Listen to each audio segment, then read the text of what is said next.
ہمارے ہی ایک رشتہ دار تھے، وہ مجھے ایک دن کہنے لگے مصطفیٰ کمال پاشا اتا ترک جو ترکی کا لیڈر سمجھا جاتا ہے، تھا نہیں لیڈر، ترکی کا بیڑا غرق کیا اس نے، لیکن بہرحال اس کو ہیرو بنا کے پیش کیا، ترکی کو سمیٹ کے اتنا سا بنا دیا اس نے، خلافت ختم کروا دی۔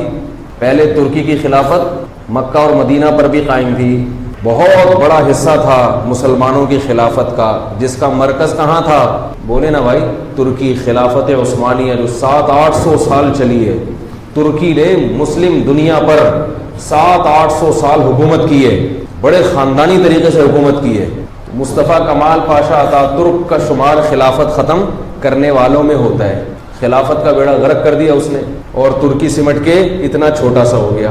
جب ترکی کی خلافت ختم ہوئی ہے تو مصطفیٰ کمال پاشا اتا ترک کو سب سے زیادہ نفرت مذہب سے تھی، اسلام سے۔ تو جب اسلام سے نفرت ہوگی تو مولویوں سے خود بخود نفرت ہوگی۔ یہ جو لوگ کہتے ہیں نا اسلام کو تو میں مانتا ہوں مگر مولویوں کو نہیں مانتا، یہ خواہ کی سیاسی بیان ہوتا ہے۔ آپ کسی مذہب کو مانیں اور اس مذہب کے جو عالم بردار ہیں ان کا انکار کر دے تو یہ صرف ایک فالتو باتیں ہوتی ہیں۔ اس کا مطلب یہ ہوتا ہے کہ آپ سرے سے اسلام کو مانتے ہی نہیں ہیں، صرف لوگوں کو بیوقوف بنانے کے لیے آپ اسلام کی باتیں کر رہے ہیں۔ ہاں یہ ضرور ہے کہ آپ یہ کہہ سکتے ہیں کہ میں سب مولویوں کو نہیں مانتا، تو جیسے سب ڈاکٹر صحیح نہیں ہوتے، سارے تاجر صحیح نہیں ہوتے، تو ایسے ہی سارے مولوی بھی صحیح نہیں ہوتے، لیکن اگر صحیح ہوتے ہیں تو وہ صرف مولویوں میں ہی ہوں گے، علماء میں ہی ہوں گے۔ علماء کے علاوہ کسی اور طبقے سے دین سیکھنے کی کوشش کی تو ضلوا واضلوا، حدیث میں آتا ہے کہ خود بھی گمراہ ہوں گے اور لوگوں کو بھی گمراہ کریں گے۔ ہاں وہ مصطفیٰ کمال اتا ترک کی بات چل رہی تھی، تو ہمارے ایک رشتہ دار تھے، وہ مجھے کہنے لگے کہ دیکھو مصطفیٰ کمال پاشا اتا ترک ترکوں کا بادشاہ تھا، لیڈر تھا، اور اس نے ترکی کو کتنا طاقتور بنایا۔ وہ ساری بات ہی شروع سے ہی غلط چل رہی ہے، ٹھیک ہے، ترکی کا بیڑا غرق۔ ترکی کا اب جو فائدہ طیب اردگان صاحب اللہ ان کی زندگی میں برکت دے، وہ ہیں ترکوں کے اصل بادشاہ، وہ ہیں ترکوں کے اصل لیڈر، وہ ترکی کو ترقی دے رہے ہیں، دینی ترقی بھی اور معاشی لحاظ سے بھی ترقی دے رہے ہیں۔ تو مجھے کہنے لگے وہ رشتہ دار ہمارے کہ ایک بات بتاؤں، مصطفیٰ کمال نے کمال پاشا، مصطفیٰ کمال کو چلے ہیں بھائی، کمال پاشا اتا ترک نے ایک کام بڑا زبردست کیا تھا۔ میں نے کہا جی فرمائیے۔ اس نے کہا اس نے ایک کام بڑا ٹائٹ کیا کہ جتنے مولوی ہیں سب کو سمندری جہاز میں، بحری جہاز میں بھیجا اور سب کو سمندر میں غرق کر دیا، سکون ہو گیا ملک میں۔ دیکھو کیسا بغض بھرا ہوا ہے، کیسا بغض بھرا ہوا ہے، حالانکہ یہ صاحب نماز بھی پڑھتے ہیں، حج بھی کیا انہوں نے، ہے بھائی، لیکن مولویوں کے بارے میں کتنے زہریلے نظریات ہیں ان کے، کہ مصطفیٰ کمال نے بڑا ٹائٹ کام کیا تھا۔ کیا ہو گیا یار، استغفر اللہ، وہ مصطفیٰ کمال کو نہ چھیڑ دینا بھائی جا کے۔ تو کمال پاشا اتا ترک نے، ہم تو اپنے ہی لیڈروں کی طرف ہمارا دماغ جائے گا نا، کمال پاشا اتا ترک نے بڑا زبردست کام کیا۔ ان کے الفاظ یہ ہیں کہ اس نے سب علماء، جتنے بھی ملک میں علماء تھے، ان کو حج کی لالچ دی کہ گورنمنٹ اپنے خرچے پہ آپ کو حج پہ بھیج رہی ہے۔ سب علماء کے ساتھ اس نے دھوکہ کیا، بحری جہاز میں لے جا کے سمندر کے بیچ میں سب کو غرق کر دی۔ واقعی ایسا واقعہ ہوا ہے، اور علماء کا بالکل جڑ سے خاتمہ کر دیا۔ پھر جو بھی عالم جو بچ گئے تھے ان کو پکڑ پکڑ کے اس نے لٹکانا شروع کر دیا۔ ترکی کی تاریخ میں بہت بدترین مظالم ہوئے ہیں، اور اتنے یہ ترک علماء بھی تو وہیں کی عوام میں سے تھے نا، کس قدر ظلم ہو ان کے ساتھ۔ ایسی اس نے پھانسی گھاٹ بنائے تھے کہ درختوں پہ رسیاں لٹکا دی تھیں، وہیں ایک فوجیوں کو جج بنا دیا کہ جو عالم آئے اس کو، کوئی ایسا نہیں ہے کہ جیل ہے باقاعدہ وہاں کوئی پراپر عدالت ہو، بس چھوٹی چھوٹی عدالتیں محلے میں لگائیں کہ کہیں بھی، یہاں تک کہ اگر کوئی نماز پڑھنے والا تھا دیکھا جاتا، اس کے بازو دیکھے جاتے تھے کہ اس کے وضو کے نشانات تو نہیں ہے، کیونکہ جب آپ وضو کرتے ہیں نا تو بالوں کی ایک تہ بن جاتی ہے، ایک رو بن جاتی ہے، اس سے ٹریس ہوتا تھا کہ بندہ نمازی تو نہیں ہے۔ اس طرح پکڑ پکڑ کے اس نے علماء کو، دینداروں کو لٹکایا ہے، اور اللہ نے اس کی سزا اس کی دنیا میں ہی دے دی اس کو۔ آپ ترکوں سے جا کے پوچھیں جو بوڑھے ترک ہیں، وہ آپ کو بتائیں گے کہ مصطفیٰ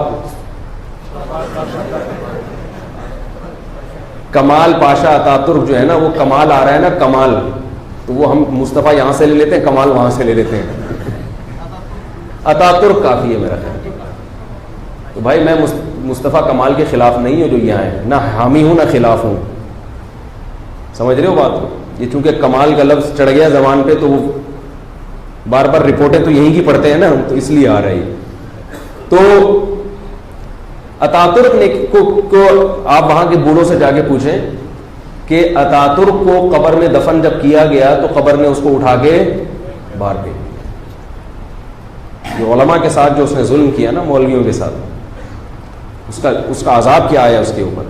آج بھی اتاترک کی قبر زمین کے اوپر ہے، زمین کے نیچے نہیں ہے. ایسے بہت سارے واقعات تاریخ میں ہوئے ہیں. ہمارے ایک دوست نے آنکھوں دیکھا واقعہ مجھے سنایا تھا کہ ایسا ایک واقعہ ایک شخص کے ساتھ ہوا کہ قبر میں ڈالا گیا ہے اور قبر اٹھا کے باہر پھینک رہی ہے. تو اتاترک کے ساتھ بھی ایسا ہی ہوا. وہاں کے لوگ کہتے ہیں کہ یہ ہیرو تھا، قوم کا لیڈر تھا، اس لیے زمین کے اوپر دفن کیا گیا ہے. محمد صلی اللہ علیہ وسلم سے بڑا ہیرو کون ہو سکتا ہے؟ ان کو زمین نے قبول کر لیا، آپ کے لیڈر کو زمین قبول نہیں کر رہی. ایسا کیسے ہو سکتا ہے؟ یہ اللہ کا عذاب ہے جو دنیا میں اللہ نے دکھا دیا. تو وہاں کے بوڑھوں کو یہ بات معلوم ہے، وہاں کا میڈیا ایسی چیزیں نہیں بتائے گا. میڈیا تھوڑی بتائے گا اپنے بانی کے بارے میں یہ سب کچھ. تو وہ مجھے بڑے فخر سے بتا رہے تھے کہ دیکھو وہاں سے مولویوں کو ختم کر دیا اور ملک میں کیا ہو گیا؟ سکون. میں نے کہا بہت زبردست کام ہوا، کیونکہ مولوی پہلے ہر فیلڈ میں ٹانگ اڑاتے تھے. وہ نائٹ کلب کھولنا چاہتا تھا، سب ننگے ناچے وہاں جا کے، اس میں رکاوٹ کون بنتا؟ میں نے ان کو جواب نہیں دیا، یہ میں آپ کو جواب دے رہا ہوں. ان کو تو یہ جواب دینا چاہیے تھا لیکن دیا نہیں. اس لیے نہیں دیا کہ ہر بات ہر آدمی کے سامنے کہنے کی نہیں ہوتی. ٹھیک ہے تمہارا نظریہ تو مر جانا، جب مرو گے تو اللہ کو بتا دینا کہ اللہ میرا مولویوں کے بارے میں نظریہ تھا. اگر اللہ آپ کو بخش دے تو ہمیں اعتراض نہیں ہے، اور اگر اللہ آپ کو اتاترک کے ساتھ جگہ دے دے کہ بھئی جس ڈپارٹمنٹ میں وہ ہے، کیا خیال ہے، آپ چونکہ اس کو پسند کرتے تھے تو آپ بھی اتاترک کے وہیں اسی کے ساتھ چلے گئے، تو ہمیں کوئی اعتراض نہیں ہے. اللہ بخشنا چاہے تو بخش دے بھائی. تو ہر آدمی کو ہر بات ہر ایک کے سامنے کرنے کی نہیں ہوتی. لیکن اس سے پتہ چلتا ہے کہ بھئی اس قسم کی چیزیں بھی مارکیٹ میں وافر مقدار میں موجود ہیں، جن کے دلوں میں علماء کا ایسا بغض بھرا ہوا ہے. تو اتاترک کو پتا تھا کہ اگر میں ترکی کو سیکولر اسٹیٹ بنانا چاہتا ہوں، سیکولر ریاست بنانا چاہتا ہوں. سیکولر ریاست کا مطلب کیا ہوتا ہے کہ خواتین پر کپڑے پہننے پر پابندی. آزاد ریاست پتہ ہے کسے کہتے ہیں؟ جہاں خواتین کپڑوں سے آزاد، بیوی پہ شوہر کی گرفت نہ ہو، بیٹی پر باپ کی گرفت، بول دو بھائی بول دو. باپ کا کام صرف بیٹی کو جلنا، کھلا پلا کے جوان کرنا، اس کے بعد بیٹی اور باپ الگ. باپ تو بیٹی سے پوچھ کے زندگی گزارے گا مگر بیٹی باپ سے پوچھ کے زندگی نہیں گزارے گی. بیٹے اور ماں کا تعلق، بھئی ماں کی خدمت کرنی ہے کرو، نہیں کرنی تو نہیں کرو، تمہاری مرضی. بالکل ننگاپن پھیلا دیا، آزاد کر دیا. شراب، کباب، اس کو کیا سمجھ رہے ہیں کہ ریلیکس ہو گئے. اگر مولوی ہوتے تو عوام کو اس کے خلاف اکساتے کہ غلط ہو رہا ہے، غلط ہو رہا ہے، غلط ہو رہا ہے، غلط ہو رہا ہے. تو کباب میں ہڈی تو بنتے نا. اب اس نے کیا کیا کہ بھئی کباب کی جو ہڈی ہے اس ہڈی کو ختم کر دو. تو بڑے مزے زندگی گزاری. لیکن جو لوگ نائٹ کلب کے عادی ہو گئے ترکوں میں، جن عورتوں کا، ترک کی عورت ایسی پردے دار تھی کہ اس کا ناخن بھی کوئی نہیں دیکھ پاتا تھا. اتنی حیا تھی ان عورتوں میں، اتنی حیا، اتنی شرم. خاندانی نظام ترکوں کا بڑا مضبوط، اور غیرت ترکوں کی ایسی غیرت کہ 800 سال دنیا پہ حکومت کرنا یہ غیرت کے بغیر ممکن نہیں ہے.